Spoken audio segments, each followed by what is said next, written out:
All right, we can begin. In the name of the Father, and of the Son, and of the Holy Spirit. Amen. We have been concentrating on Plato, and last week we talked about the allegory of the cave. And have any of you had the opportunity to see the movie, one of the finest movies about prisons, The Shawshank Redemption? Yes. You've seen that, huh? That is a movie that really should be understood through the eyes of Plato as well as the entire Christian life, the Christian journey. There's nothing more powerful than when he finally gets into the duct of the prison, and he is then able to navigate along that terrible stretch into the sludge and the filth and the rot and the dirt and all of that sort of stuff. And then he comes out, he emerges. Remember, he emerges, and it's raining and storming, and he stands out there like this, and you see the waters coming down upon him. If that isn't baptism, then I don't know what is. I mean, if any Christian who looks at this movie and doesn't see that, they need to do something with themselves. Get baptized, maybe. It's a powerful thing because it's about rebirth.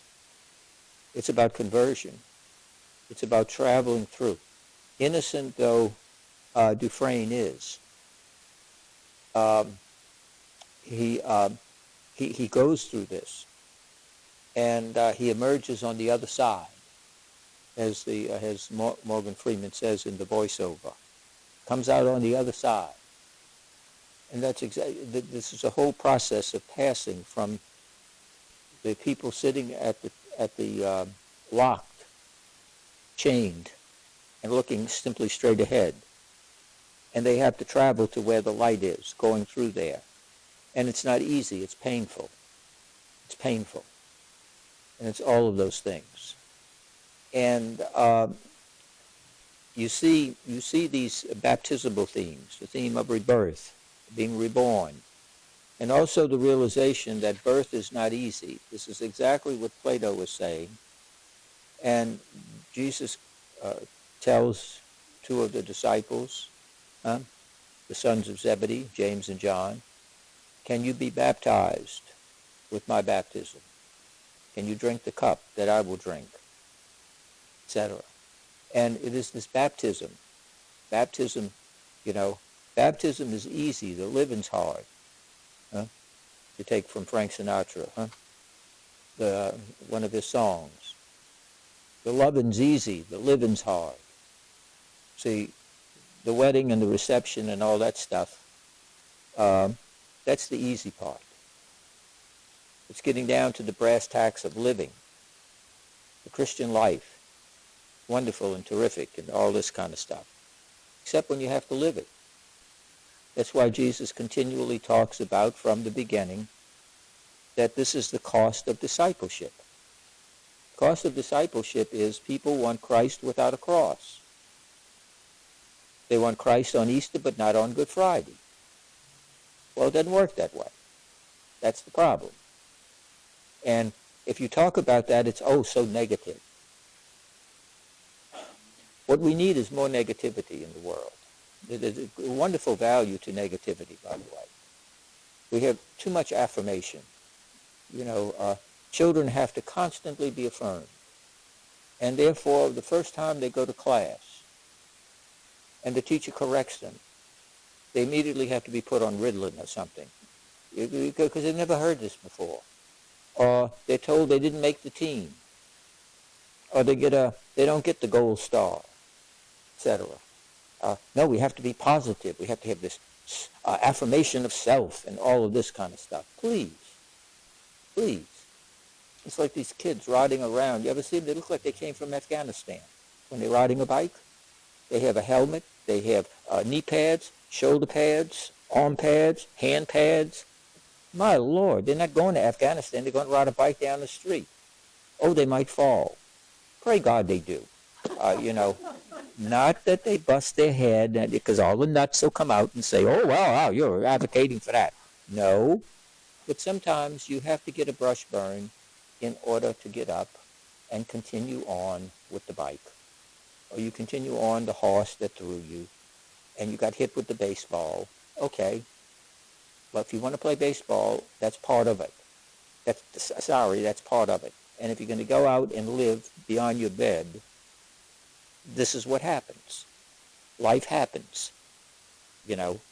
And I think that, one of the important things in both the allegory of the cave and the metaphor of the divided line and of the Christian life, this is for TJ.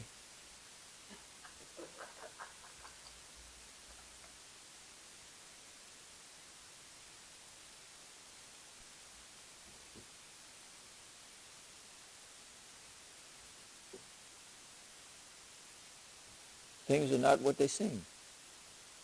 Things are not what they seem. In the Shawshank Redemption, things are seldom what they seem. It's a falsification of reality. Why are you sent to prison, supposedly? For creating a crime. Well, I'm guilty of a crime. Yeah, but what is the hope? Oh, correct. To redeem your behavior. Yes. Reformation. To be rehabilitated in all of this. We know that you probably graduate with a PhD in criminology, but not academic, much more practical. Things are not what they seem. You have this wonderful structure and order and everything to it, and so on and so forth, these foreboding walls that are there under the prison, typical prison kind of setting. And you have the warden who runs around with his Bible, one of the most evil creatures on the planet. He is an evil person. He carries his Bible. See, carrying the Bible is no proof that you're holy with God. The devil in the desert quotes scripture to Jesus during the temptations. So just because you can spout the scriptures and tote your Bible, and maybe you're so much about, not only are you in the Bible belt, you have the buckle and everything else. Sorry. No, that's not what it's about. Things are seldom what they seem to be. And this is the cornerstone of what Plato is getting at. Things are not what they appear to be. And you're going to see this in a more systematic way when we get to the metaphor of the divided line. Plato's philosophy is what we call philosophical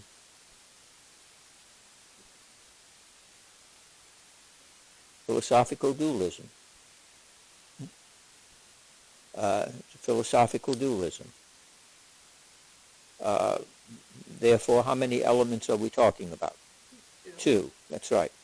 And what might they be? What's that? Yeah, kind of, sort of. Yeah, in terms of knowledge.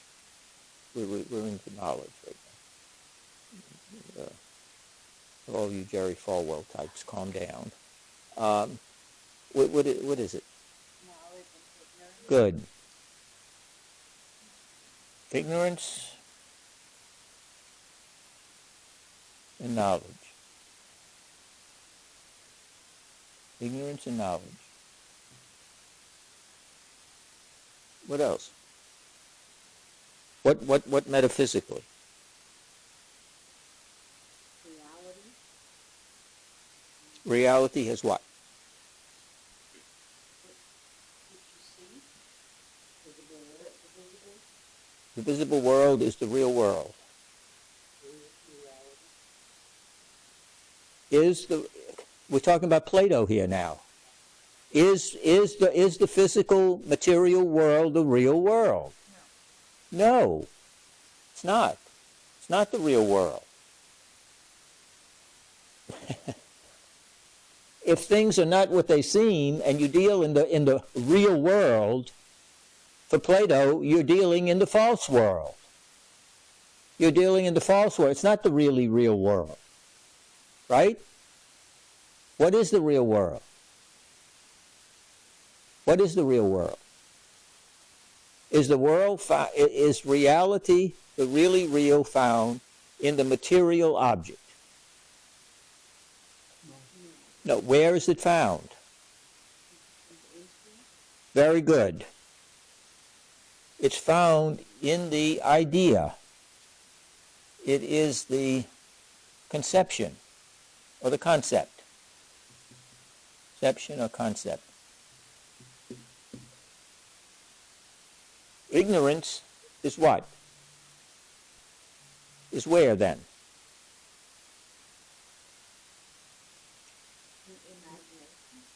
No, it's in what? Yes. Okay.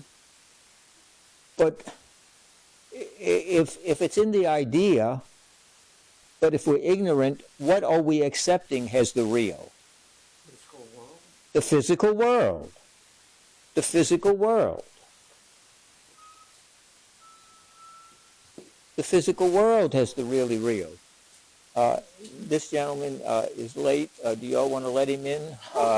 We vote yes. We're very honored to have Mr. David Mutter of Door Furniture, who's just here in time to.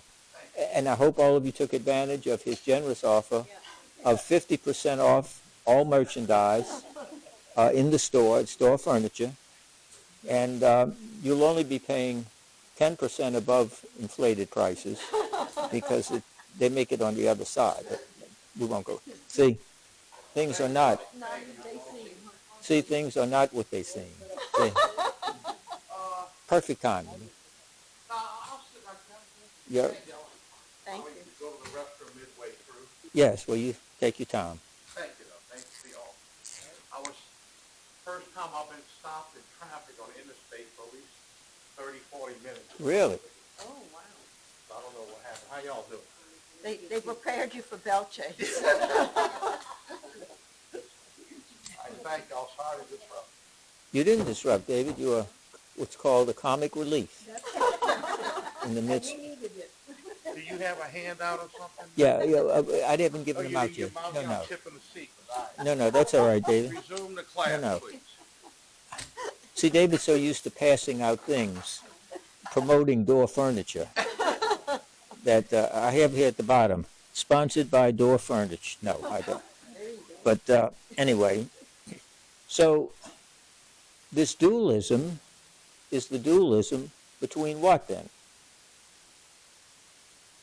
What are the two metaphysical, the physical world and the ideal? Very good, very good. So it is the physical world and it is the world of the ideas. Okay? And we're going to use the word, but it's going to take a lot of unpacking. A lot of unpacking.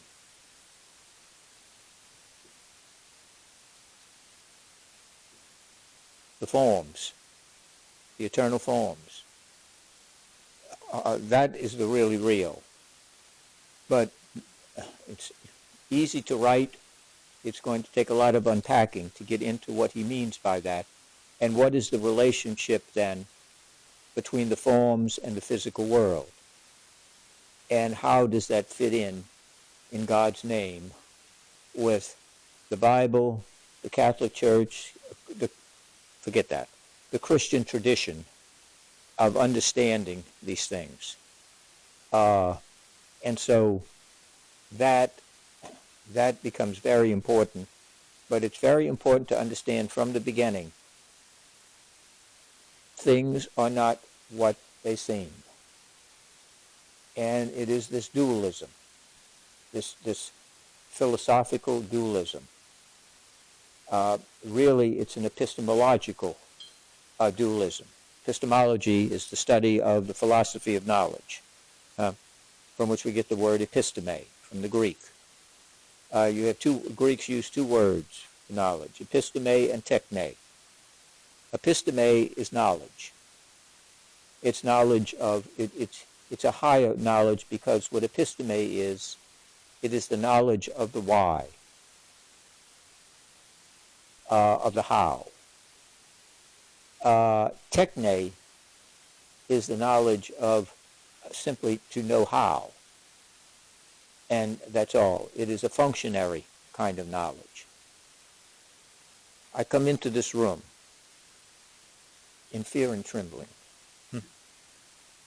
And I walk over here. This will drive TJ crazy, which is why I'm doing it. And I turn this off. I turn it off. Okay? Somebody says, turn on the light. Without even thinking about it, I do that. That's techne. You want it off?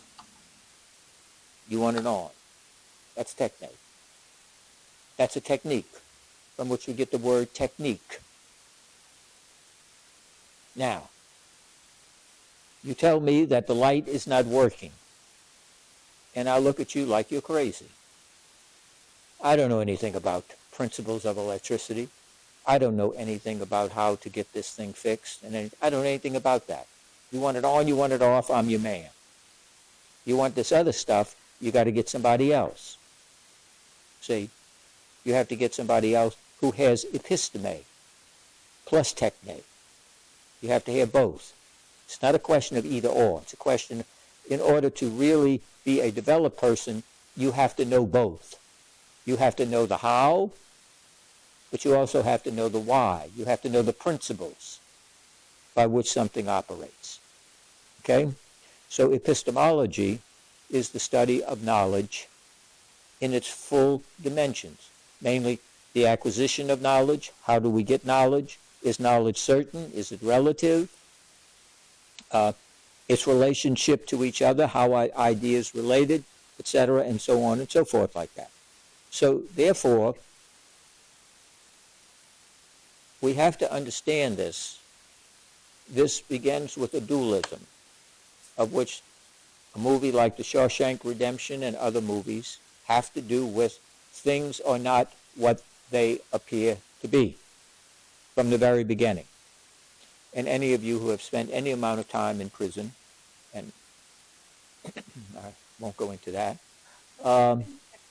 you know that things are never what they appear to be. And that's a question of survival. It's a question of survival because you have to learn a new code. And there is an ethic and a code there that is very much enforced, official and unofficial. And the prisoners have a code. The prisoners have a code.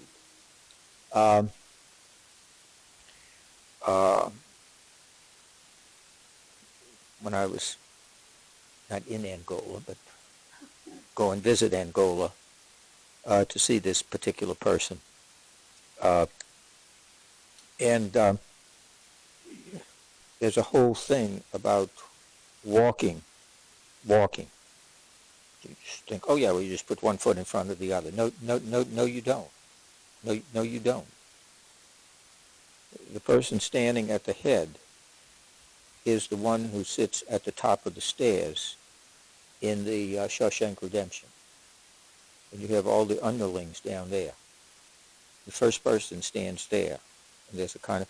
So when I was walking down this caged-in place, and it happened to be at a time when the guard standing at the gate behind the cage with the rifle and the guards up above, they called them to assemble and come out. Well, you see them lining up. So what I did was to look for the spot that I was supposed to go into. It may be the last spot, because I'm not one of them, you see. And so the guy standing at the front, the inmate standing at the front, did this to me. Come forward. So I went forward. And he put me in front of him. And we walked in. But you could see them looking for their positions and so on and so forth like that taking place. There's all kind of codes, and there is an ethic there. And it's based upon a hierarchy. You don't like hierarchy? Don't go to prison. All these people say, oh, they don't like hierarchies. Really? You find out what a hierarchy is. And there's all kinds of little simple gestures that you have to figure out. You have to and you understand that. If you're a new fish, as they say, part of that is going through that novitiate of learning it. And you learned it one way or the other. Trust me on that. And so all of that takes place. So things are not what they appear to be, and that is a crucial element to understanding Plato and to understanding what he's getting at. And you see that in the allegory of the cave. Right from the beginning, things are not what they appear to be. Why? How? How do we know that? They didn't know any better. Well, how does it begin? I mean, In the cave, and the light was behind them, the puppets. and what? So And what? if they could not move, they could only Okay, and what? images. They could They're only, looking at the shadows. and they think that's the reality. Yes, that's the reality. That's all they've ever known. Yes, that's all they've ever known. Things are not what they appear to be. That's right from the beginning. Mr. Magoo can see this, huh? It's, it might be a mistake, but that's what it is. And they're comfortable with that. They grow comfortable with that. The Irish have a saying, huh? Better the devil you know than the devil you don't. Because you learn to domesticate your devils. You learn to get comfortable with it. You learn to somehow go along with it. In a more advanced way, you might call it the Swedish syndrome, or the Sweden syndrome, where you get to like your captors. Because why? They give you food, they give you bedding, they may even take care of you in some kind of little ways, etc. And like the great James Whitmore in the movie, huh? The old guy in the library. What does he say? What is he afraid of? What's he afraid of in the movie? He's afraid of the outside world. Why is he afraid? Because what has he become? What is Morgan Freeman? That's right. Morgan Freeman says he's an institutional man. And here he's what? And here he's what? He's got a job. What else? He's in charge. He's in charge. So he has what? Power. He has status. He has status. He has respect. He's safe. He's secure. Nobody's bothering James Whitmore like that. Brooks, huh? Nobody's bothering him. And now his worst fear has been realized. He's paroled. Well, wait a minute. That doesn't make sense. Oh, yes, it does. Andy doesn't get it. Morgan has to explain it to him. Huh? Red has to explain it to him. He's an institutional man. You get comfortable with your demons. You get comfortable with your captives. He has an identity. He has a foundation. He has security. He has 3 hots in the cot.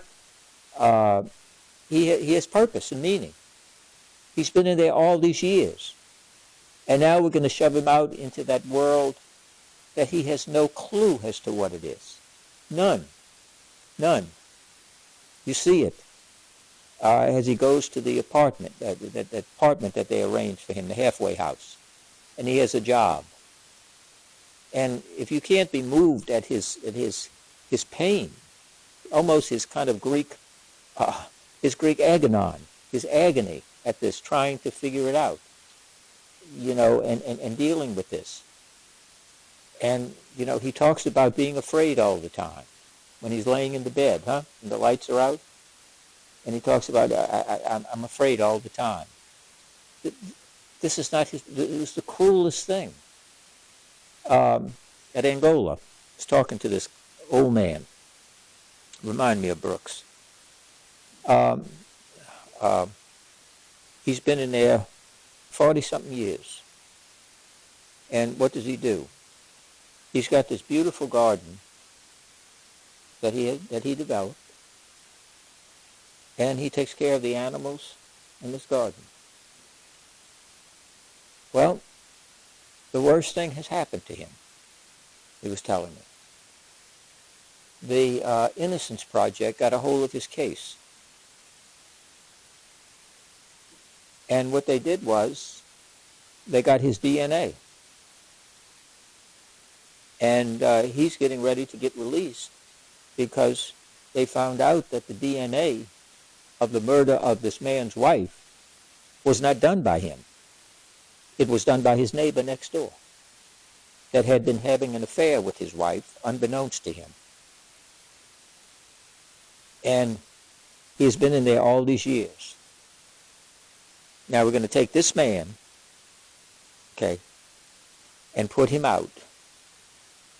And the warden there and the others have brought this up.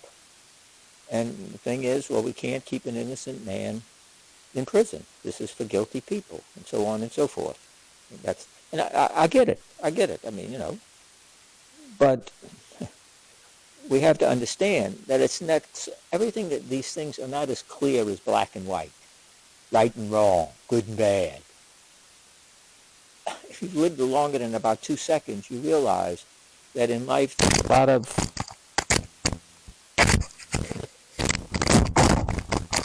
a lot of gray stuff. See, there's a lot of gray. And that's what we have to be very careful about, rushing to judgments, about people, about their motivation, about what they're about.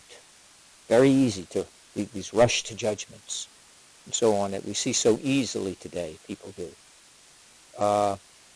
They have to back off from that kind of stuff. And we realize that, that often our judgments can very often turn out to be wrong, especially when we're trying to read other people's hearts. Maybe y'all can do it. I can't. The Pope can't. That's reserved for a higher power, God. I can judge your behavior. I can judge your behavior. You go and shoot somebody because you're robbing them. That's bad behavior. What's going on with that person? What's their final disposition and so on? I have no idea. I don't know what God, I don't know. Maybe they are crazy. Maybe they do have a severe mental, I have no, maybe they made an act of contrition before they breathed their last. Maybe they encountered Jesus and they said yes to the Lord and asked for forgiveness. I don't know that. That's why we pray for the living and the dead indiscriminately. We just want to pray for the good people that are in purgatory. Well, who are these good people that are in purgatory? Who? When you start to unpack this, you say, that's being soft on sin. No, humility is not being soft on sin. It's a recognition of how limited we human beings are. And that's the beginning of wisdom, is to realize how limited we are, especially in terms of what God knows. Some people, they do a prayer petition and they say, I know God's going to answer this if God only knew what I knew. There is a possibility that God knows a little more than we do. So, things are not what they appear to be. And we got to get a handle on that. And they go through the tunnel, and it's painful, especially the closer they get to what? The closer they get to the light, that's right. It gets harder. It's harder. It's like a football team, huh? They march up and down the field, but when they get into the red zone, it can become difficult. You say, but they're so close. Yes, but notice also the conditions are more cramped. You have less maneuverability. Also, in the early church, the reception of baptism was a very long, up until the 8th century. There was no such thing as infant baptism. All baptisms were adults, and they were done at the Easter Vigil in a very elaborate ceremony. And in order to be considered the catechumenate, it wasn't, are we going to have a catechumenate drive and, oh, y'all come and sign up, who wants to sign up? Forget that. That never happened. It was done the real way. You had to get a sponsor from the beginning who was willing to take you in. And that particular period could take from 1 to 3 years before you were even considered a catechumen. You had to live with that person, see what the Christian life was about, see if you were worthy to be a Christian. Now we applaud like seals at the zoo during feeding time when we get somebody, oh, God, yes. Of course, they're all babies, most of them. But those that are adults, oh, we had this convert, that convert. No, this is serious business. This is serious business to become a Christian, to be a follower of Christ. You dropped your phone. See, it's so serious, she's lost her most precious possession. That would be the new thing today. Die to your phone, pick up your cross, and come follow me, something like that. But anyway, poor Marie, she doesn't deserve that. Anyway, so, but we have that. And in the early church, after you went through this catechumenate, which could take a very long time, because you had to be approved by the community. And then finally you went through the 40 days of Easter, where you entered a retreat. And during Holy Week, you went on a very, very, very intensive retreat during Holy Week. It was when you were given an exorcism. The reason being that you were only 4 or 5 days away from being baptized. And Satan never worked harder than to get you to drop out then, because you were so close. And so the community had daily prayers for the driving out of evil spirits away from this person or these people, these candidates, etc. And the closer you came to the goal, either there was a tendency to want to rush through it and fall into haste, which makes waste, or you would back out. So, I don't know if I want to do that. No, I can't make that leap. You see, because from the time you're born, conceive, there is a struggle between God and Satan as to who's going to own you. And you have to make that decision. Every day is the contest between who owns your soul and who is the one that you pledge your allegiance to. Every day. That's the journey. And often it revolves, things are not what they appear to be. And in this age of images, of images. Most of you are old enough to remember, maybe you don't, the Nike, when Nike was just starting out, before they had the whoosh. Their slogan was, "Image is everything." That was their first slogan. Image is everything. And they built a multi-billion dollar industry on imaging. And how did they do it? They lined up all the stars they could to wear their sneakers, to give testimonies how great they were. Their biggest star, of course, is Jordan, the Air Jordans. Some of them cost more than a house. I mean, it's absurd. But there you are. People kill each other over Jordans, and so on. Again, it's the image. We are inundated with images. How can you turn on your television or look at your computer and not tell me you don't see the cave? It's what Marshall McLuhan, the great genius of the 1950s, the media, he said, it's a wonderful thing that should be. His work is classic. Marshall McLuhan, a devout Catholic, by the way, devout Catholic.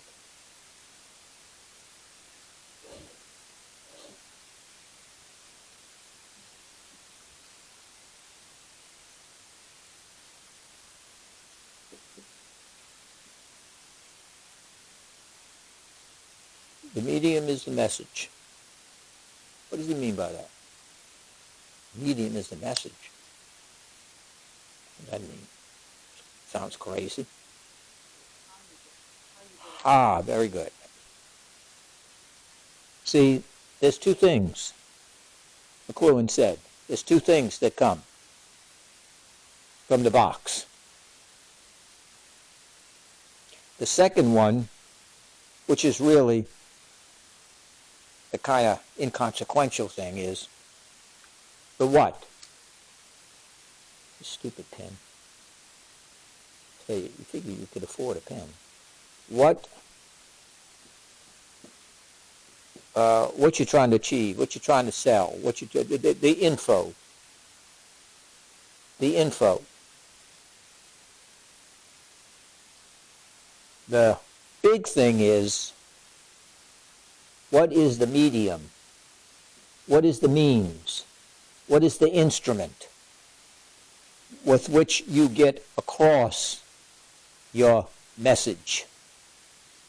You see, what's your staging? What's the props? How do you dress? How do you appear? And all of that sort of stuff.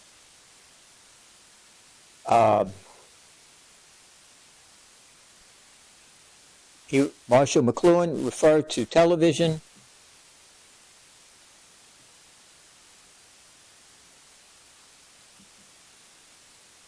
as the cool medium. What do you think he meant by that? Cool medium. That's great. Subtle? Maybe it's subtle? Subtle? How? Well, I think if you watch a lot of TV and don't think much about what you're watching, it works through your brain without you realizing it. Yes, very much so. Yes, but you see it how?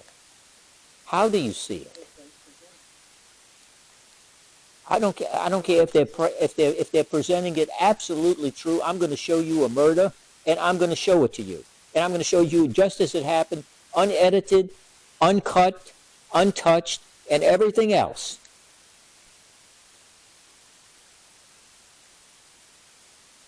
What's wrong with that? That's reality TV. That's what we're told. So what's wrong with it? You don't get to see any other angles of what happened, any other... How many of you have gone to a football game? Oh, you go to a football game. And you watch it on television. Is there a difference? Oh, yeah. Did you hear him? Huh? Oh, Roy, I tell you, the figures on Easter Island have spoken. All right. Yeah. Oh, yeah. Yeah. There's a difference. And what's the difference?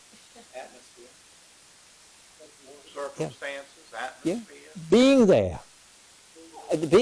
Being there. Yeah. It's cool.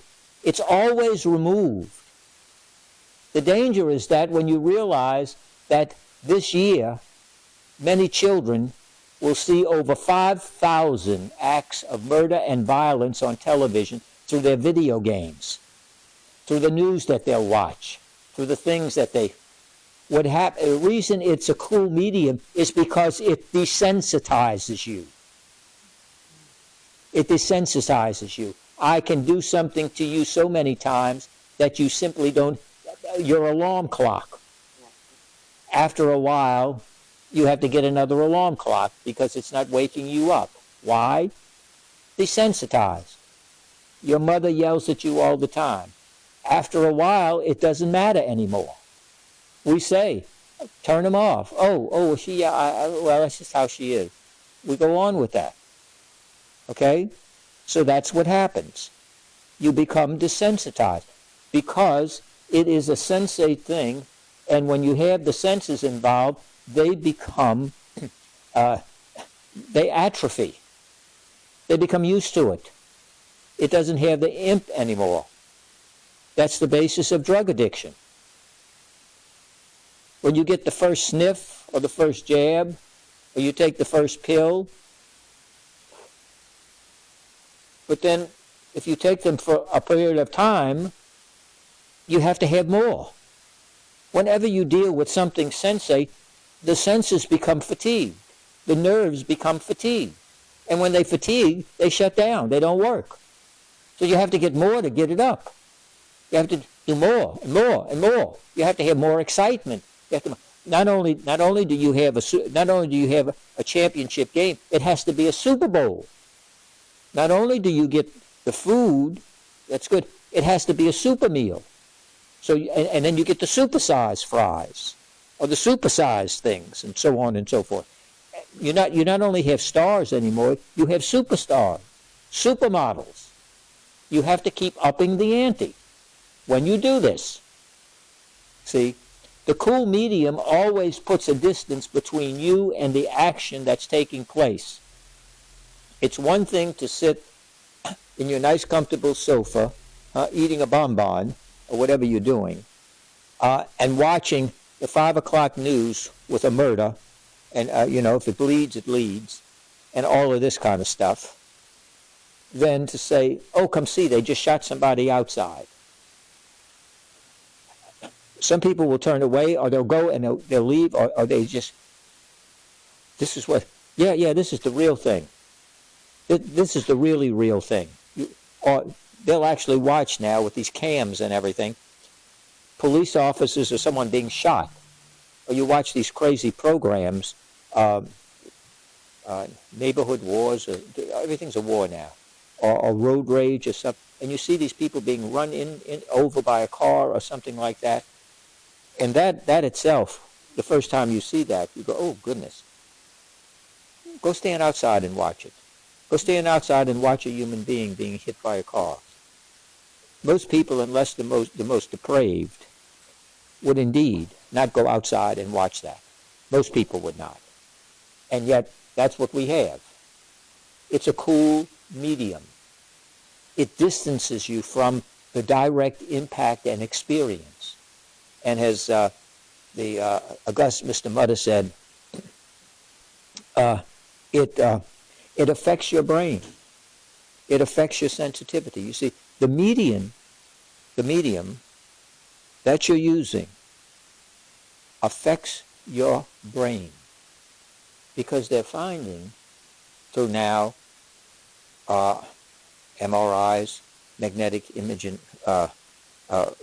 resonance, which are not X-rays, by the way. Yeah, it's magnets. It's not X-ray exposure. And CAT scans and things like this, that those who watch, it actually affects the physiological makeup of your hemispheres and the various lobes, especially the prefrontal and frontal lobe of your brain, where you make your judgments, your values, your decisions, your plans. All these are what's called the higher forms of your brain, and so on. But there's actually a physiological change that takes place. You know that neurologists and neuroscientists, neurosurgeons tell us that the brain is divided into two hemispheres, the right and the left. The left hemisphere is the one that we, since the Enlightenment, we Westerners especially, we are over committed to the left side of the brain. The left side of the brain is rationalism, analysis, computation, facts. It's the hard part. It's the hard sciences. It's the Joe Friday approach. Just the facts, ma'am, just the facts. The right side is the more noetic. It is the creative, the artistic. It is the poetry. It is the aesthetical side. The ideal, of course, is you need both. Which one is better? It's not the issue. If you're having to deal with an analytical problem, etc., then yes, you want your left brain. I don't want somebody waxing eloquently poetry from Browning or Wordsworth when he's about to do surgery. No, I don't want that. I want him to shut that thing down and know which thing to lop out, so I'm not like my sister-in-law, when I come out. So that becomes very important. So you want both. But we are heavily left-brain culture and society. Now, with this artificial intelligence, now with this computer and devices and everything else that we could not imagine living with, that physiologically affects our brain and its functions. We know more and we concentrate less. Oh, it's commercial. Oh, that doesn't interest me. How long you been looking at it? Oh, about a minute or two. I don't like it. Boom. Because I have 1,000 channels I can fool with. Hurry up and get to the point. Get to the point. And so, we go into church. Well, that's agony. That's agony. Especially if you got a long windbag. I'm saving you from saying it. So, if you go into church, see, I'm too Protestant on this. Okay, I admit it. I sign up with the Protestants because I want you. I am. I admit it. I want you to know. Last week caused me a crisis of faith. Last week, the Vatican had the audacity to have a conference of all the red hats, the cardinals there. And they were dealing with the liturgy and all of this. And they had this prince of the church, more like a frog. But anyway, prince of the church. And he was giving a talk on the correct way to give a homily. And he said it should be no more than 8 minutes, but preferably 5 to 7. Now, I want to see his ordination papers. That's what I want to see. I want to see. Y'all want to see Obama's birth certificate? I want to see this dude's ordination papers, because I'm going to tell you. No. But Pope Francis started all of this, whom I never criticize. I know. And I don't. He came out with the same thing, about it's too long, it's too this, it's too that, so on and so forth like that. Why? Because, people no longer look at their watch. They look at it and they go, is it working? Well, it's like the day the earth stood still, I mean, It's an amazing thing to me. It is. It really is. You spend a week or more trying to put something together that's intelligible, has to do with the faith, to deliver the word, and so on and so forth like that.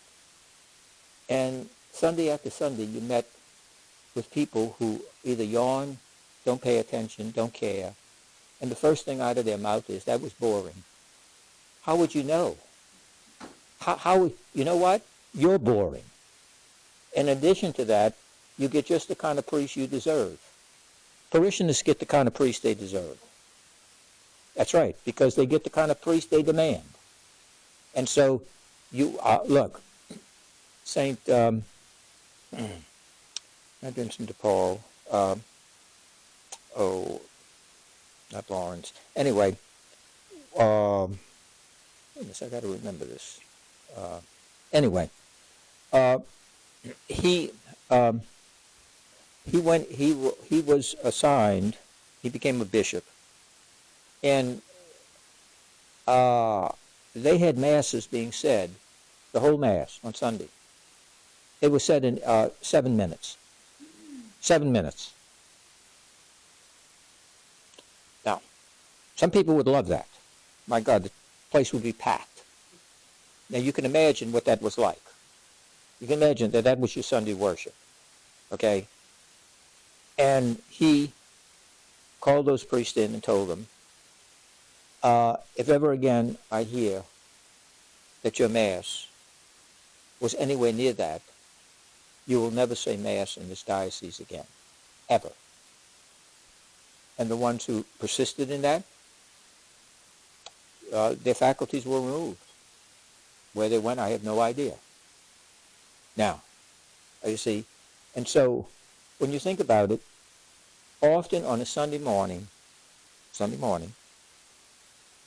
for that hour, heaven forbid, that you're there, for many people it's the only hour in the entire week, only hour of the entire week, the 120-something hours of the week, that it is devoted to the worship of Almighty God explicitly and forthrightly and directly. And God, it's torture sitting there. It's torture sitting there because you haven't invested anything in it. You want to flip the dial. You want to do all that kind of stuff. See? Because we're so used to being able to do that. Our mode of concentration. We don't want to read the novel. We want to look at the movie, and it better be good. Otherwise, we're turning that. And we have this attention span, which results from the pre-cortex of the frontal lobe, that has actually been shrinking on us in a longitudinal study. And we can't concentrate anymore. It's just not there. You have to get them within the first 10 or 15 seconds. Otherwise, you've lost them. Wow. Like I say, I admit it, I'm too Protestant. And the Protestants go in the other direction. It becomes an entertainment. It's the music. It's the theatrics. There is nothing that you will ever read, nothing that you will ever be addressed with that's more crucial and important to your life than the Word of God being addressed to you. It's not the New York Times. It's not the Britannica. It's not your favorite novel or anything like that, because that's not saving you. That's not addressing you. That is. And to think, I always think, Jesus in the Sermon on the Mount, his Sermon on the Mount, I guess, but there was nobody there with a clock, by the way, timing it. Okay, the greatest sermon ever preached. Jesus said, "Do not cast your pearls before swine, or they will trample them underfoot." You get up there, and you try your best, and you put all of this together, and you met with a collective yawn or a big bunch of complaints, and so on and so forth. And yet the preacher continues to get up there, you know. Why? Because he believes that God has raised him to do that, and not to be deterred by a bunch of people sitting in a pew, this and that. Now, the next time you have something that you really feel interested in, that really gets you, I want to come, and I want to hear it. And you know what? I want to do this.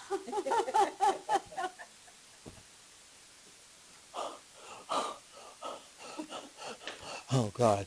Oh, how long? How long, oh, Lord, how long? And just tell me how that settles with you. And then we want to know why priests say, you know what? They don't care, I don't care. I'll give them the old canned sermon. Jesus loves you, this I know. The Bible tells me so. Let's stand for the creed. Oh, great. Oh, that was wonderful. That was terrific. Yeah, it was terrific. Mm-hmm.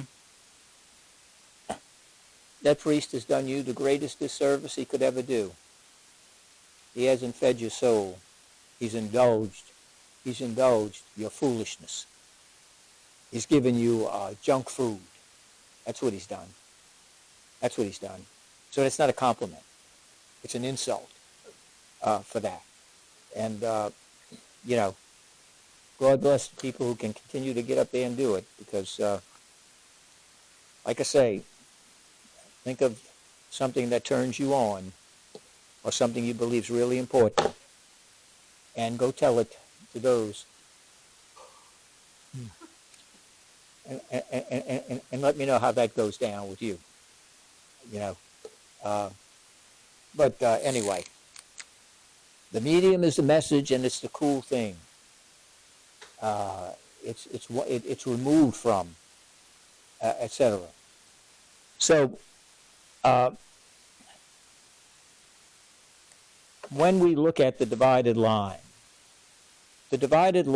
is a kind of systematization of the cave. It puts it into more philosophical terms. And it's going to take some unpacking to have to do. So I put together this schematic drawing, if you will. And you have to follow along with it, and you can do whatever else you want with it, or throw it away later. But this is what we're going to go through to help you understand this metaphor of the divided line.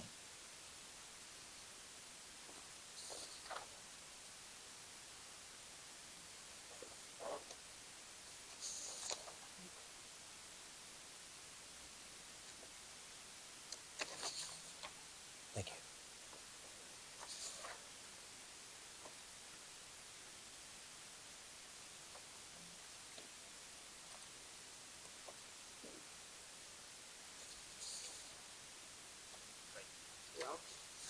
Thank you, Father. No. Yeah, so you are. Thank you for the permission. Although you're the one who did it, so it shows how grateful I am. All right. Now, again, this is a more systematic way of understanding the cave in a more philosophical and way of epistemological philosophy. And we begin at the bottom and we work our way up, okay? And this is a way of the 4 stages by which we develop knowledge. The mind moves to knowledge. And what counts as a knowledge is different than what counts as opinion. Opinions are like noses. Everybody's got one. But it's not knowledge. It's an opinion. It's interesting to note that when the Supreme Court renders a verdict, what is it called? It's called an opinion. Called an opinion. It's not called a decree. We say that, which is very unfortunate, but it's not. It's 9 robed rulers sitting there, very undemocratic, and it's insulated, as it should be, because the law is supposed to be above the fray of politics and all that kind of stuff.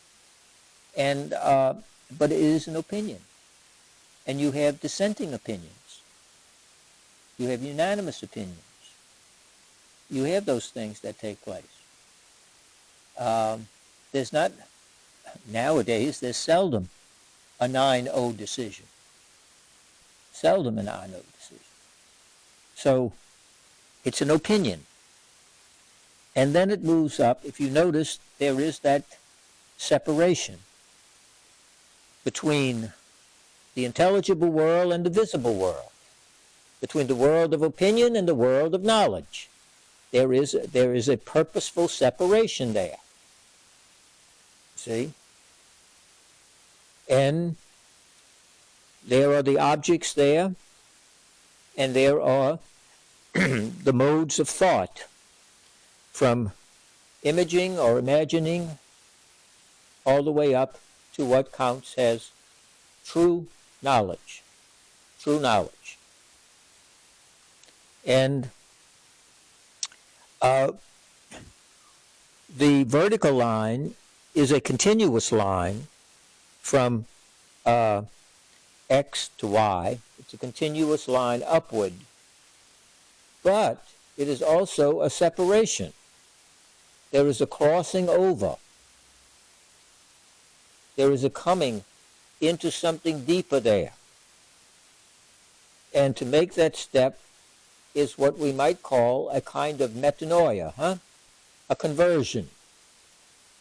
You have to reorientate yourself away from that of opinion in terms of imagining and imaging and belief to the question of knowledge.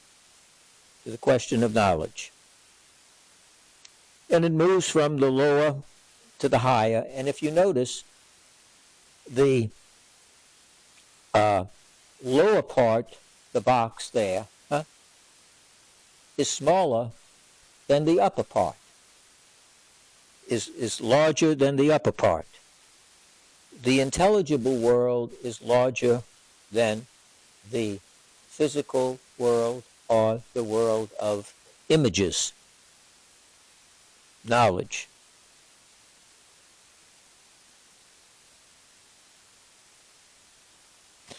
So, first of all is imaging.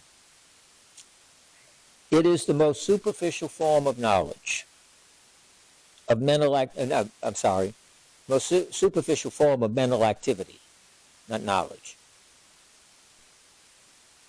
The mind simply confronts images. It's sense experience.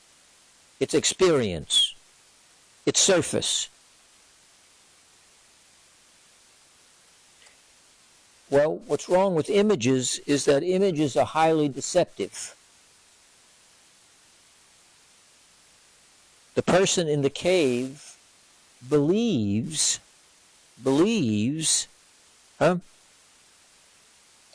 that the shadow is the real thing. Has the opinion that it is the real thing. Opines that it is the real. It is in the visible world. They see the shadow. They see it. So it's visible. It's there. And that's what they believe. It's an image that's there. We see this throughout the Bible, don't we? Okay, maybe you don't. Obviously it doesn't appear to you. Well, okay. Let me help you develop an image, because that's my task. You open up your Bible, and some of you may help Mr. Mutter. If you don't, he doesn't have a Bible. He is not. He's a Hindu or something. If you look at chapter 16 of 1 Samuel, I'm going to give you an Old Testament reference. It's the most obvious one. 1 Samuel 16, 1:6. For those of you who went to Catholic school, it's 1:6. Yes, Marie. 1:6. Do you have it, Mr. Mutter? 1:6? Yes, Mr. Mutter has it. You want to switch Bibles? Maybe. 1:6. Okay.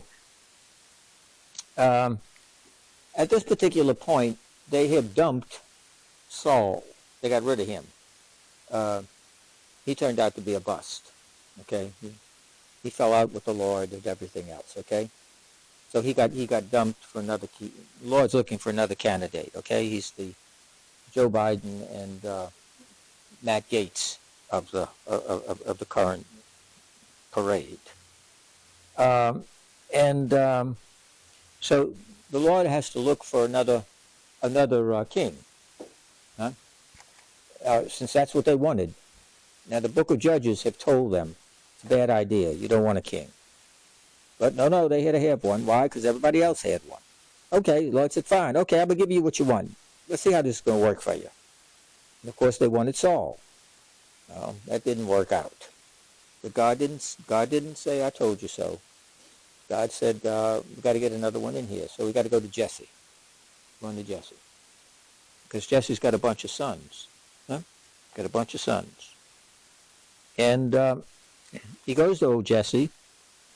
And if you look down there, the Lord said to Samuel, what? In verse 7.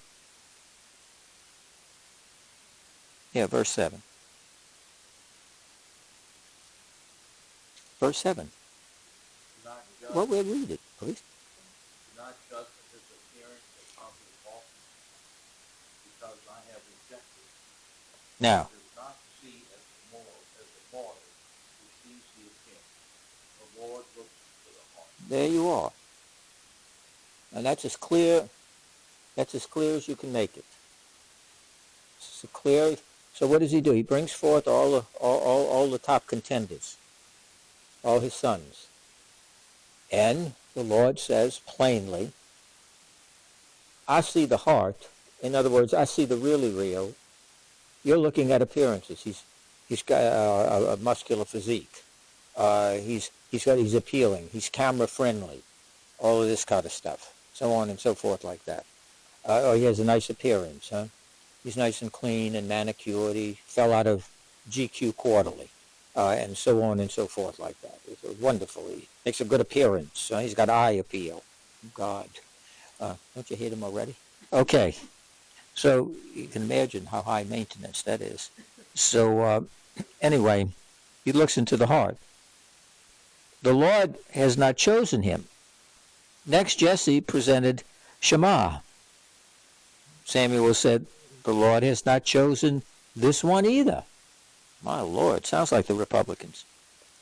In the same way, Jesse presented 7 sons. My Lord, 7 of them. A busy boy. And said to Jesse, the Lord has not chosen any of these. My Lord. Huh? 0 for 7, 0 for 8, whatever he's up to. I mean, this guy's not doing well. Samuel asked Jesse, are these all the sons you have? You know, I mean, what's wrong with God? I mean, he's God picking this dude. Huh? He's got all these sons. None of them measure up. So, Samuel says, is it? I mean, any more you got hiding somewhere, you know, you're not claiming, whatever, I don't know. We're desperate here. Jesse replies, they're still the youngest, but he is tending the sheep. What does that remind you of? How? Shepherd. Very good. Very good, Roy. Yes. Jesus is the good shepherd, huh? Chapter 10 of John's Gospel. I am the good shepherd, huh? Doesn't it? Yes? No? Maybe so? Yeah. Okay, yeah. Oh, thank you, Roy. Samuel said to Jesse, send for him We will not sit down to eat until he arrives here. And David Mudder wouldn't like that. Nonetheless, Jesse had the young man brought to them. He was ruddy, a youth with beautiful eyes and good looking. The Lord said, there, anoint him. This is the one. Samuel with the oil anointed him, and so on and so forth. See? The one out there tending the youngest one, no experience, nothing. You know, he's out there, etc. And the Lord said, he's the one. He's the one. Because, you see, he said, well, look, he says here that he was ruddy, a youth with beautiful eyes, and good looking. Isn't the Lord looking at him? Now, wait a minute. Isn't that the case? It would be if you just read that. You just read that. That's why you can't read things out of context. People want to take snippets of everything. Well, you can make the Bible say anything you want.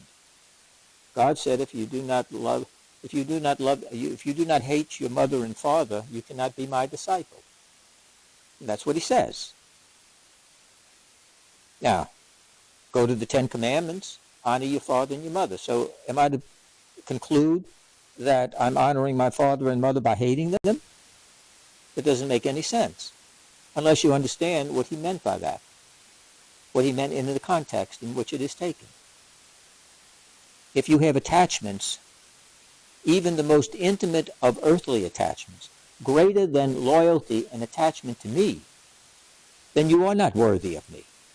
If you're going to put these earthly things above me, no, because I don't put my own son above you.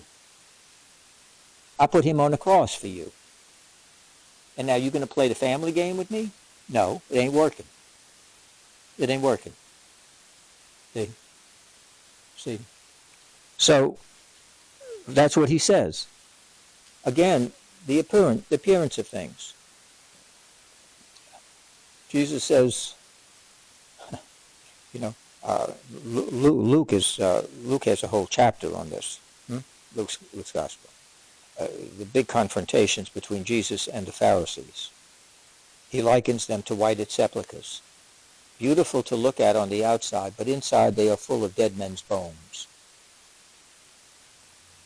In Matthew's gospel, the Pharisees, they love to wear their long phylacteries, these sashes, with all of the Bible verses that they've memorized and supposedly obey from the law. They love, the longer it was, the more elaborate, the holier you were to be, the closer to God you were to be.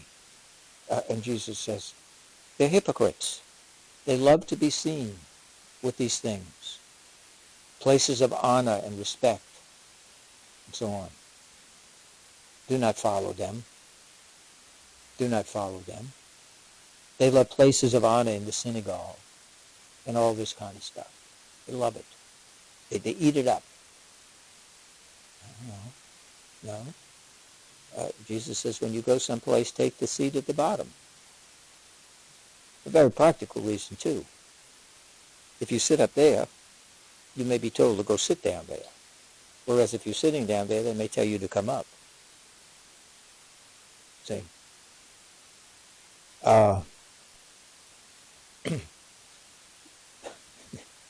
When you go into the boardroom of your favorite tycoon, and you go into the boardroom,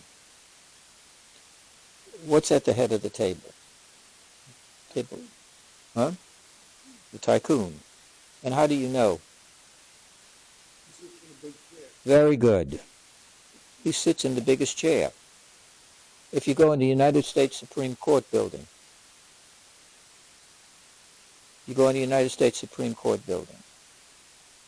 which chair has the highest back? The Chief Justice. And they are lowered by seniority. They're lowered by seniority. Who sits on the end? The youngest member. Youngest as the newest. See? And it comes up by seniority. If you go in the monastery, the monks sit at tables like this, around the refectory, and at the table, the head table, which is what it's called, who sits in the center? The abbot. And who sits next to him? The prior. Prior is the second in charge. That's the one who does all the dirty work that the abbot doesn't want to do. That's what it is. He's the Ed McMahon to Johnny Carson, okay? And that's where he sits. And there may be a chair or two there that's vacant, unless there happens to be what?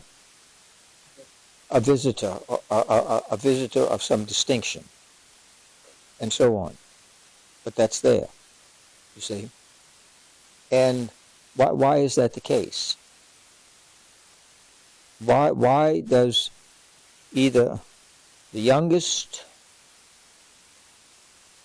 or the least influential sit farthest away from where the sun is shining? To show respect, to show deference to the...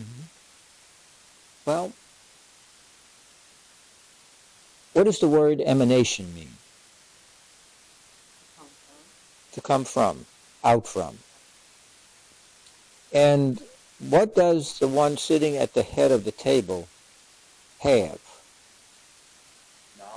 Knowledge. Authority. Yes, he emanates it out. And you get to bask in the glow of that. And the further away you are, the less intense is the less intense. And you have to work your way where? Up to the, not the center. There is no center. Up to the top. This is the idea. You work yourself up. So you sometimes see them jockeying for the position to who sits at the right and who sits at the left hand. That's important. See, in those kind of arrangements. An emanation is the closer you can sit to the source. If you want to warm up, you don't stand outside when the fire's inside. And you don't stand in the back of the place, like this, and have people with the air conditioner. But anyway, I won't go into that. Unbelievable. But anyway, and the fire's there, person says, come warm yourself. They don't say, go upstairs. No, it doesn't make any sense. So you come closer. So you have that kind of emanation that comes out from there. And so they're jockeying for the places, to be next to the host, and so on and so forth like this. Jesus says no. Everyone who humbles himself will be exalted, and everyone who exalts himself will be humbled. See? So, the imaging, where do you sit? How is that relationship there? Do you have the highest back chair? Do you have all of the paraphernalia on you that goes with it? All the symbols and signs and all of this kind of stuff, and so on and so forth like that, to portray the image. And back to Marshall McLuhan. We know that the first television debate broadcast on nationwide television was between Nixon and Kennedy. Those who watched by television thought Kennedy won. Those who listened by radio thought Nixon won. Most of the pundits thought Nixon won. He was more knowledgeable, more versed in the issues than he should be. This was the young upstart. But Nixon had forgotten or didn't have time to shave. He wasn't engaging. Simply put, the camera didn't like him. And that's a fact. And they will tell you that. The camera doesn't like you. And when they tell you that, you ought to pay attention. You see these people on television. They go through various changes. I mean, I mean, they change more than the marquee at a bad movie, huh? You know, their hair is this way, their hair is that way, it's a different color, there's different this, different that, all that. Why? Because they got somebody in there to tell them, change your image. Politicians have to change their image all the time. I mean, they put the chameleon to shame, huh? And all of that sort of stuff. The imaging. One of the first people you hire. You hire a media person, and so on. There's a famous story. It's a great story. So bear with me. And it affects. I was told by Mike Deaver. Mike Deaver was the media guy for President Ronald Reagan, the great Ronald Reagan.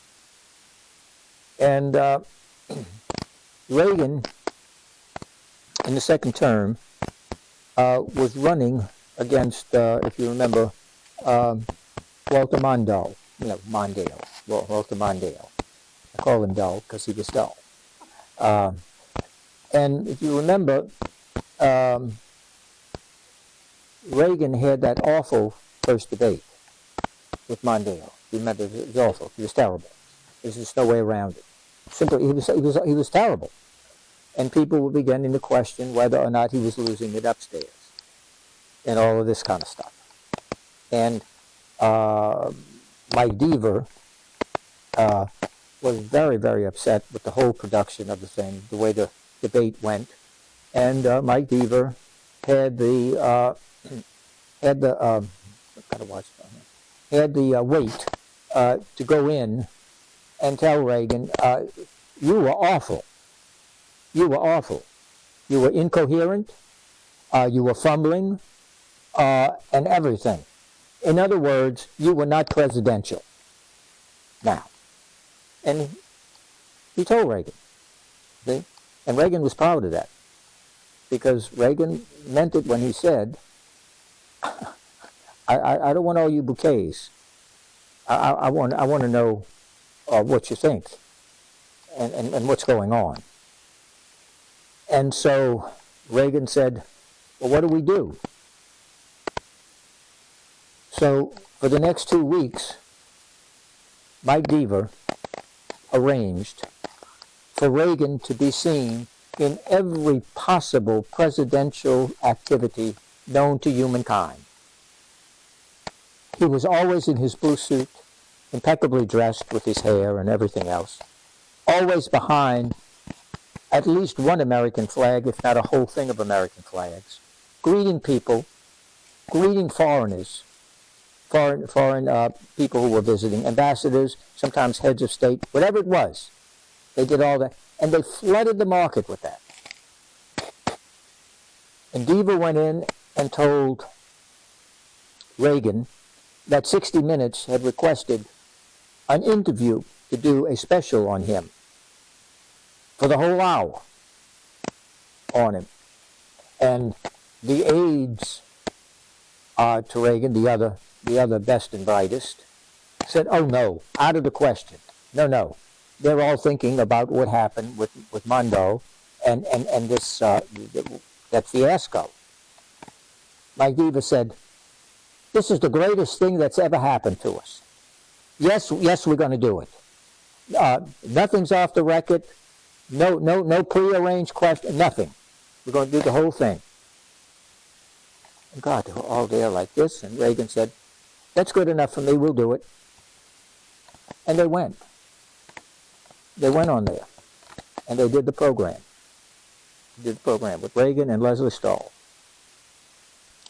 And Leslie Stahl was absolutely brutal to Reagan. I mean, just brutal. And after it was over, they went back to Washington. It was like a wake. They're all in there, and here comes Reagan and Deaver down the hall.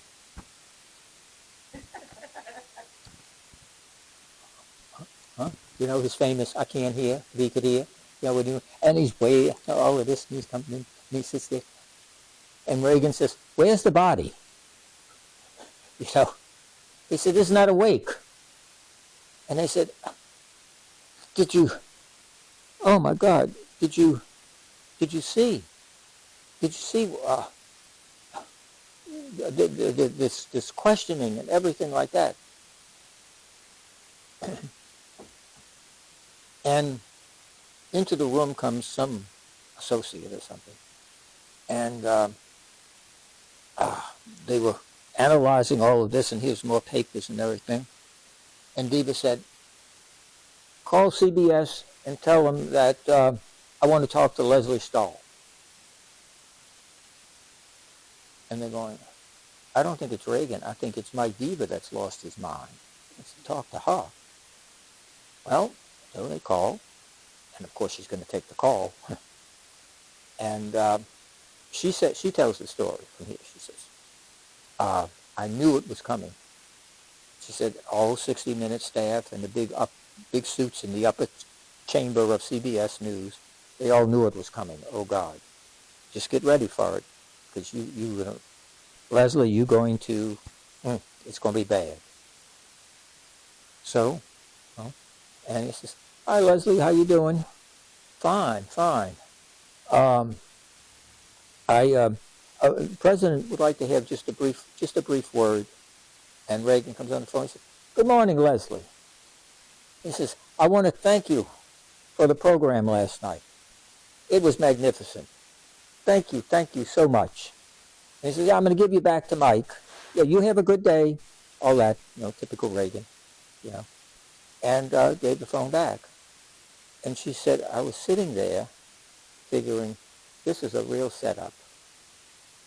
Here it comes. Good cop, bad cop." And Mike comes on the phone. He says, "Leslie, I can't thank you enough. The letters pouring in about how great the president looked, how he taught, how he was terrific." And she says, "Come on, Mike." He says, "What?" He says, you didn't like that." He said, "We loved it." He said, "I'm telling you, the polls have gone up." And somebody brought in the overnights, as they call them. And sure enough, Reagan was viewed incredibly positive. So she said, "Mike, you've got to help me understand this." It was a brutal interview. He said, "Leslie, let me help you."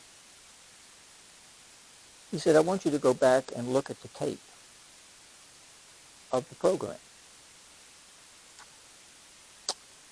He said, "You ran, as you were talking, a lot of the film that you asked for, that we supplied, with the president being so dynamic, so presidential, meeting all of these people, doing the things the president does." He says, "Leslie, you've been in this business long enough. Nobody heard a word you said.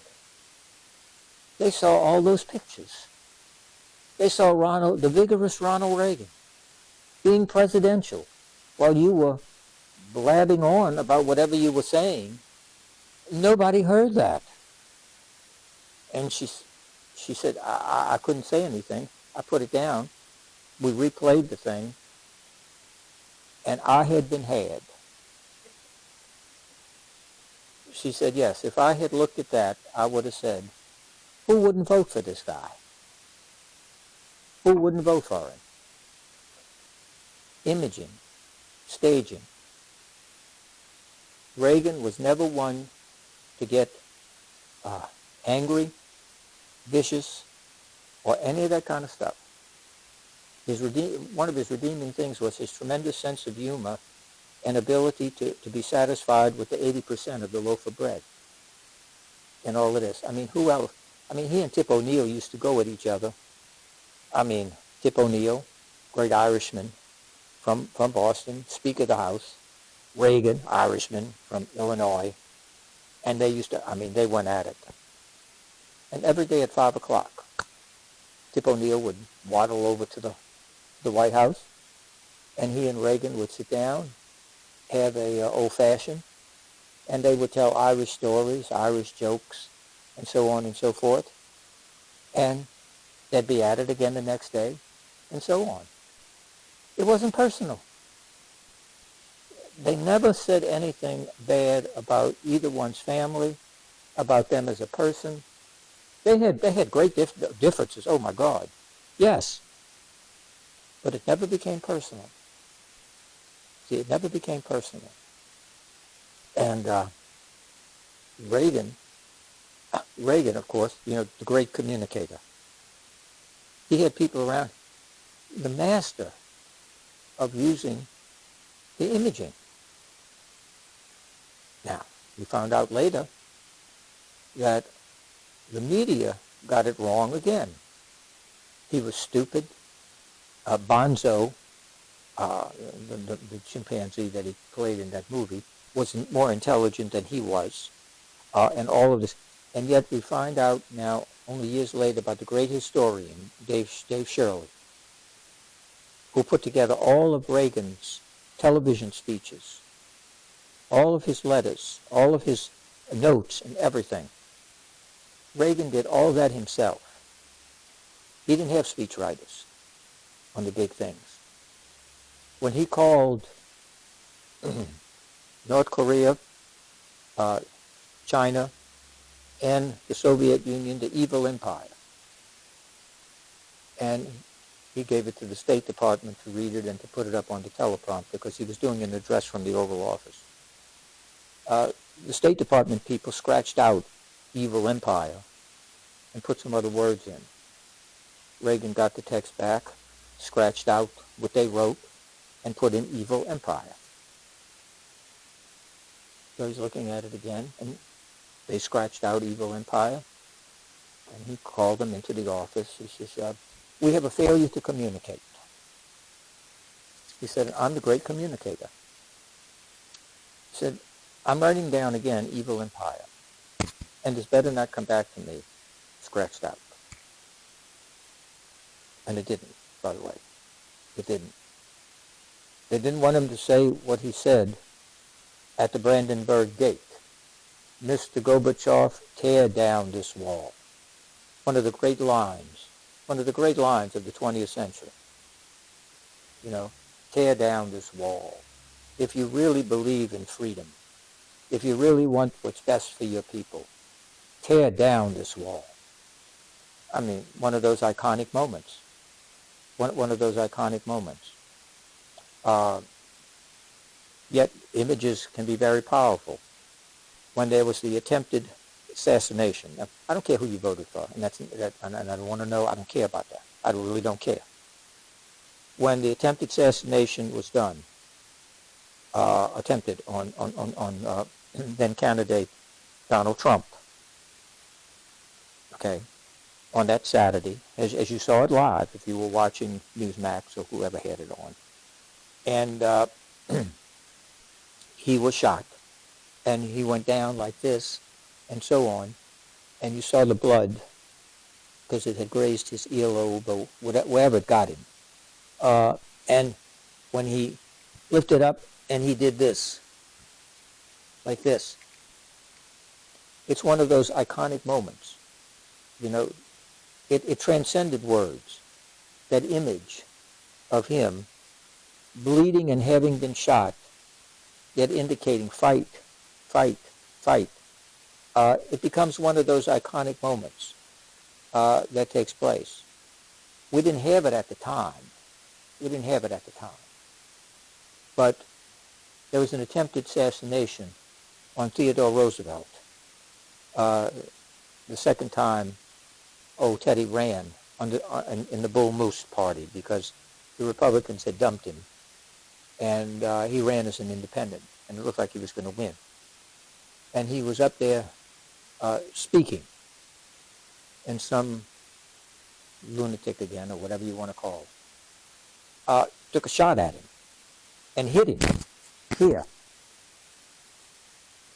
And coat, and he went up there and gave the speech, full speech, with a bullet in him and bleeding. And he happened to have a book or a pocket thing here that it had slowed down the bullet enough that it had deflected it and didn't also allow it to penetrate to the artery there. But it was that close. It was that close. And he finished it, finished the speech and everything. Only later were they told about it. Images. When Franklin Delano Roosevelt was president, the media never, ever, ever showed a crippled president. Never. Never showed him being carried in, or his son helping him, because he used his son when he was walking. He'd hold on to his son, and he had those awful, god-awful, heavy braces to keep his legs straight, where he could walk like this, and so on. You could not show the president, especially at that time in World War II, and the aftermath at Potsdam, and all of these other places that they met, Casablanca and places like that. You would never show the president in a weakened condition, less than vibrant and moving and so on and so forth. No one even thought to do that. And was there a conspiracy? No, there was a sense of decency and a sense of the moment that the world was a dangerous place and you didn't want to show the President of the United States in any way even remotely incapacitated or limited. It wasn't that they all got together. It's that there was a different culture, a different atmosphere in the newsrooms. Much of that changed, well, you know, with Watergate. When you had an adversarial press, and now it's completely partisan. I mean, you pick your You're conservative, you watch Newsmax, or you watch Fox. You're a lib, MSNBC, CNN, whatever. You watch the mainstream media. You watch, ABC, CBS, NBC. Did you pick any of those kind of things? You see, the newspapers, adversarial, pro, con, all this kind of stuff. The age of imaging, the age of the image. And yet we often see that behind those images, this is where cynicism comes in. And that's very dangerous to a democracy and the civic health of a society, especially a Republican society. How does the Constitution begin?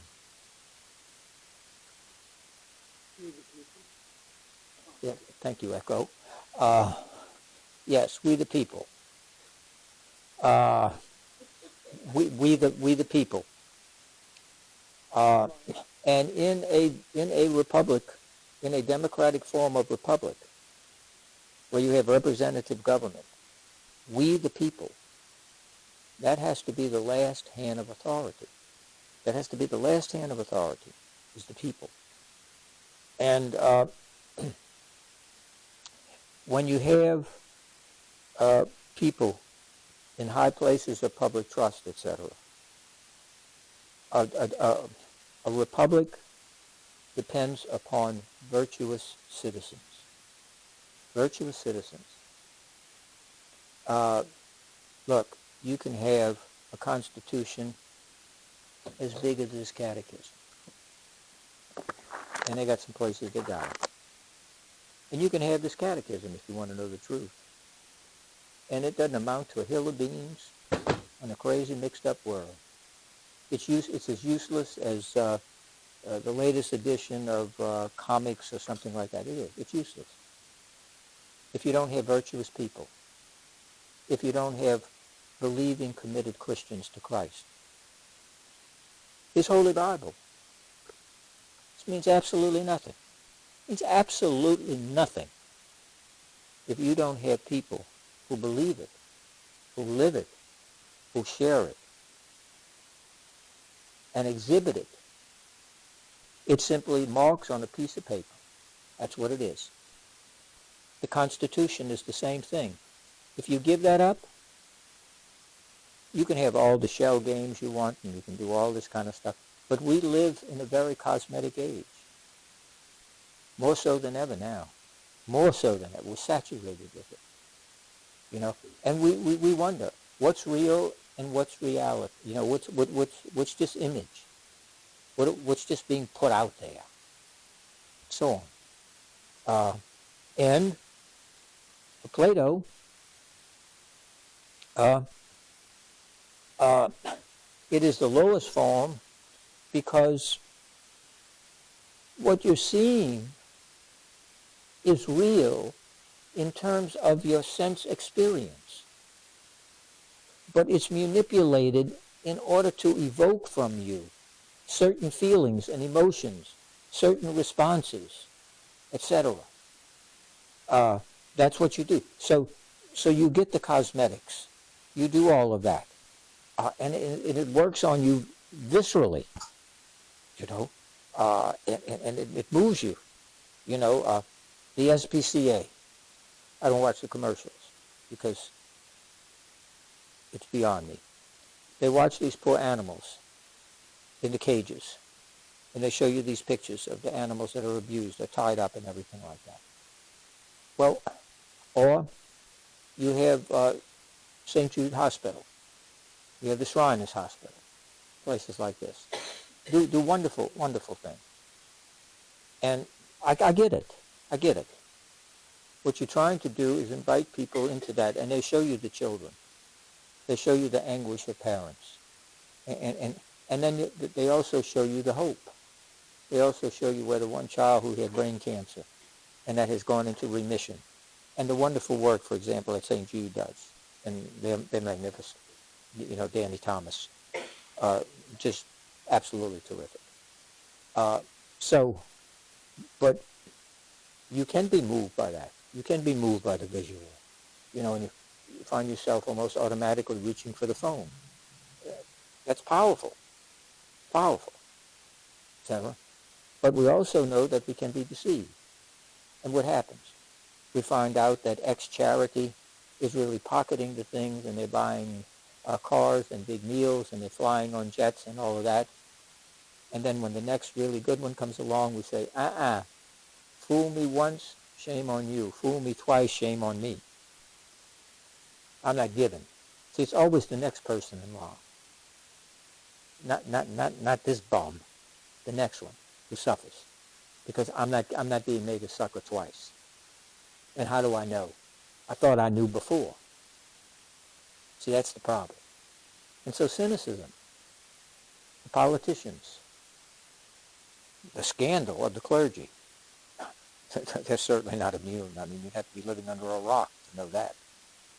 No, we saw that. We saw the damage that's done. And it continues to be done. Continues to be done. Let's understand that. Why? We put our trust. Trust is very fragile. Trust is very hard to obtain. And once broken, it's almost impossible to reestablish. Very difficult thing. Marriage vows, priestly vows, politicians' words, things like that.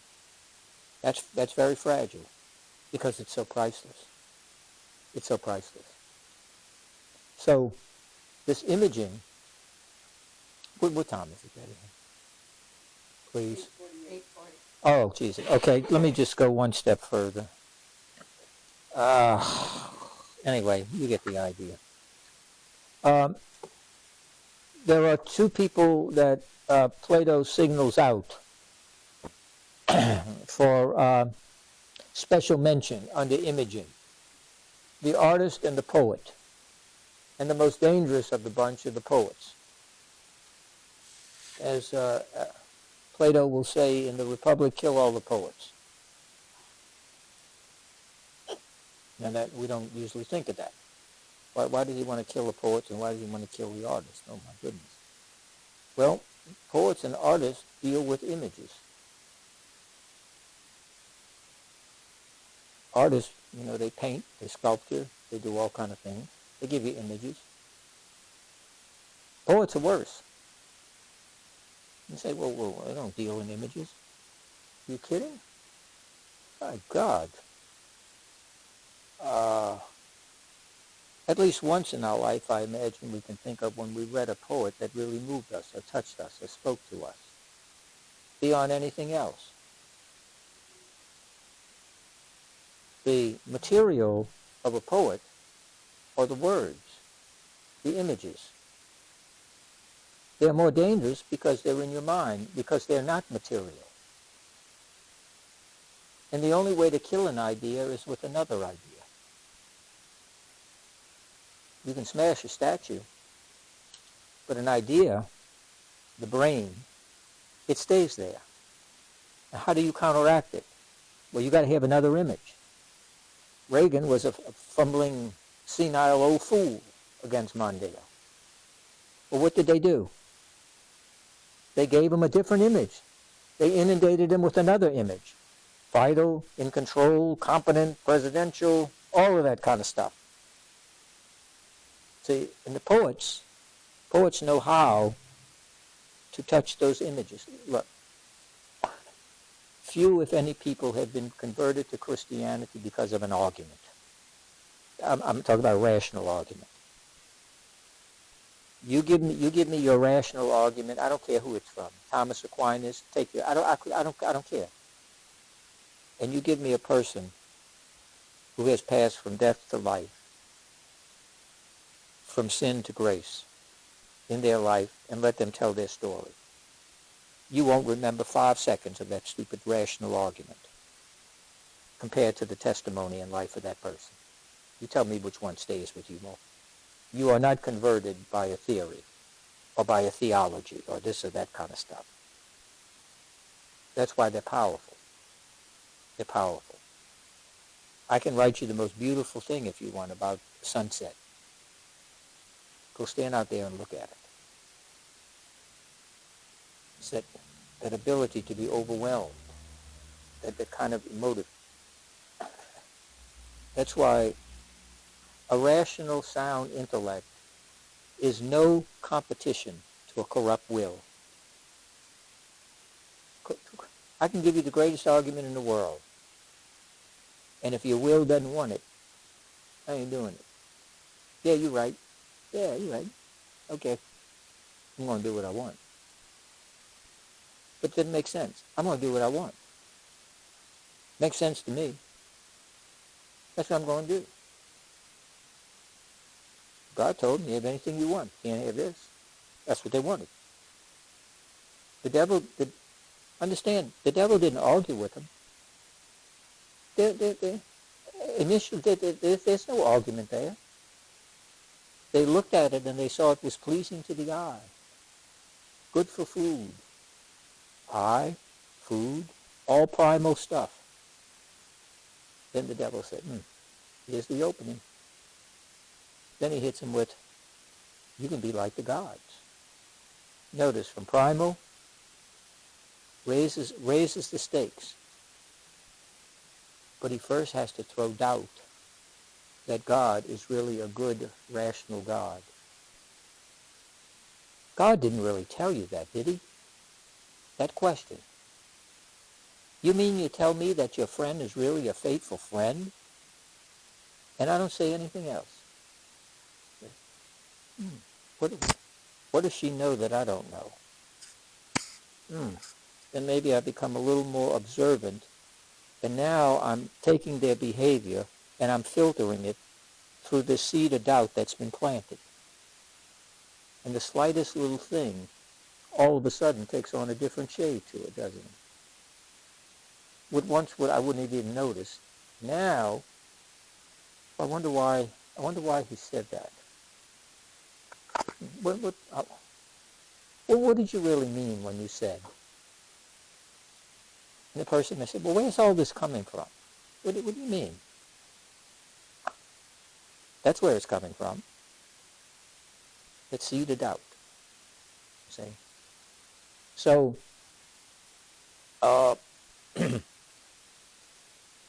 the poet and the artist are very powerful because they deal in images. Some physical, some mental. It's the power of words. And the final point is that with the words, what group of people were Plato's great enemies? What philosophical group? You should know that. We talked about it. Starts with an S. It's very good. Sophists, that's right.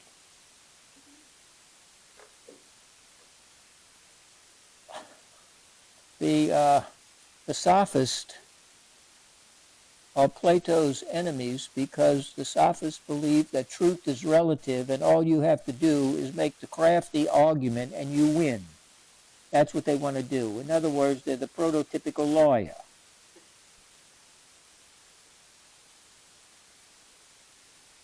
If you notice how many times prosecutors become defense attorneys and defense attorneys become prosecutors. It happens.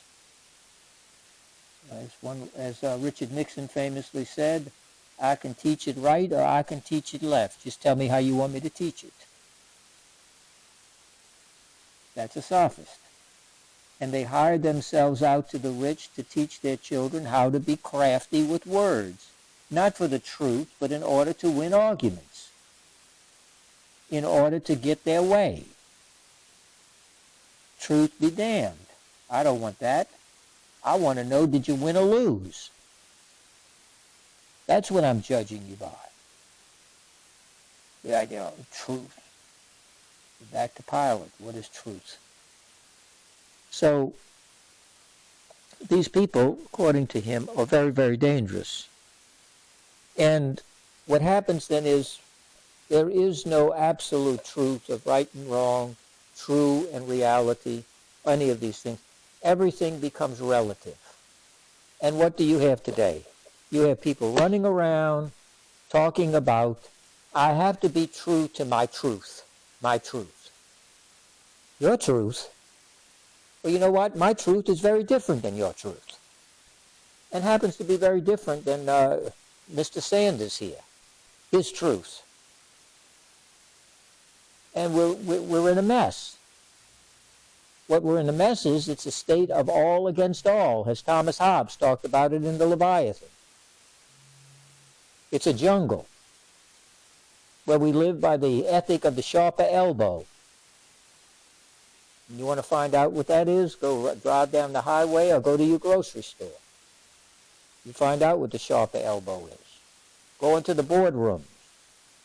You don't have to go onto the floor of the New York Stock Exchange. See that. You can see it in everyday life today. There's a coarseness and there's an adversarial atmosphere. Everybody has their lawyer. Everybody knows their rights. But few people know their duties. Everybody knows their independence. But what about their interdependence? What about the connection? We talk about celebrating differences. Beautiful. Yes. But where is the unum in place of the pluribus? Because if you have too much pluribus and you don't have enough unum, you have a divided society, a divided people, a divided family. We have very few people talking about what unites us. We have more people talking about what separates us, what makes us distinct and different. Well, then how do you talk about the common good? How do you do that? It's very difficult. So, in this first phase, this first stage there, we deal with the visible world, the world of opinion, the world of images and things, and even things, even objects themselves. Notice, it's a step above images. I have an image of the Blessed Mother. I can have a painting. No, I have an object of the Blessed Mother, a statue, or something like that. I've moved from just this shadow thing. I hold the shadow up and I say, oh, that's the Blessed Mother. Okay? her hands out and all this kind of stuff or whatever, she's doing this or whatever. That's the Blessed Mother. No.